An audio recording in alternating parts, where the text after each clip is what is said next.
The potential sale by the United States, Taiwan's main arms supplier, includes more than 100 tanks, along with anti-tank and Stinger missiles.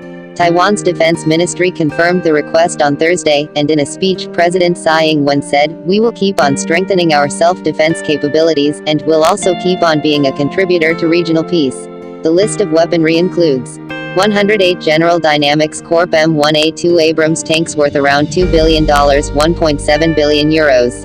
1,240 TOW anti-tank missiles worth $200 million. 409 Javelin anti-tank missiles. 250 Stinger portable air defense systems. There are also reports that Taiwan may be seeking to buy 66 more F-16 fighter jets.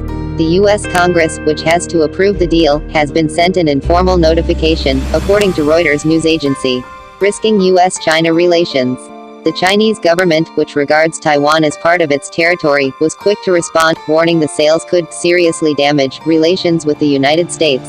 "We urge the U.S. to fully understand the high sensitivity of the issue of arms sales to Taiwan," Foreign Ministry spokesman Zhang Shuang said on Thursday. "We are severely concerned about the U.S. move and are firmly against U.S. arms sales to Taiwan." While the U.S. recognizes Taiwan as part of China, it pledged under the 1979 Taiwan Relations Act to assist with the island's self-defense. U.S. Navy vessels regularly sail through the Taiwan Strait on freedom of navigation patrols, despite objections from Beijing. U.S.-China trade war. The announcement of the potential sale comes as the U.S. and China are in the middle of a trade war. Disputes over tariffs have extended to Washington's blacklisting of telecom giant Huawei and Beijing drawing up an unreliable entities list of companies and individuals deemed potentially damaging to Chinese companies. U.S. President Donald Trump's administration has been seeking to promote the development of the U.S. arms industry and last year announced changes to its export policy to expand sales to allies.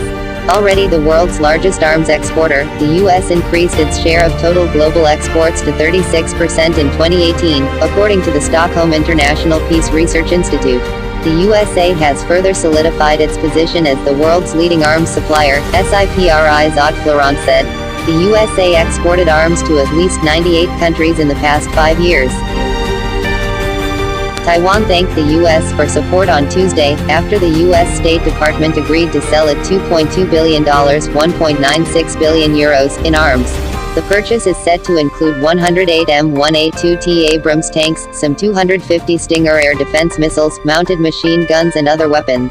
Taiwan stands in the front line of China's ambitious expansion and faced enormous threats and pressure from Beijing, the authorities on the self-ruled island said.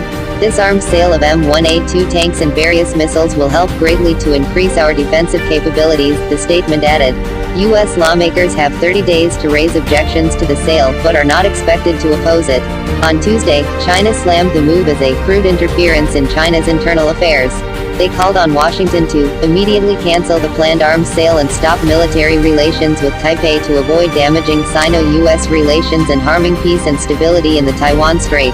Beijing, which sees the island as a renegade province, also repeatedly urged Washington to abide by its own One China principle, which states that Taiwan is a part of China. Taiwan is an inseparable part of China's territory and nobody should underestimate the Chinese government's and people's firm determination to defend the country's sovereignty and territorial integrity and oppose foreign interference, said Chinese Foreign Ministry spokesman Zhang Shuang. The capitalist Taiwan has been self-ruled since the end of the Chinese Civil War in 1949, which saw the Communist Party take power in mainland China. In the following decades, the U.S. openly supported the nationalist Taiwan government, threatening military retaliation against Beijing if its forces invaded the island. In 1979, the U.S. changed its course and proclaimed Taiwan to be part of China. Washington is no longer required to respond in case of a Chinese attack, but a new treaty still obliges it to help the island government maintain sufficient self-defense capabilities. With fewer than 24 million residents, Taiwan would find its forces massively outgunned in any armed conflict with China. The decision to sell weapons to the Taiwanese government comes as the U.S. is clashing with Beijing over global trade.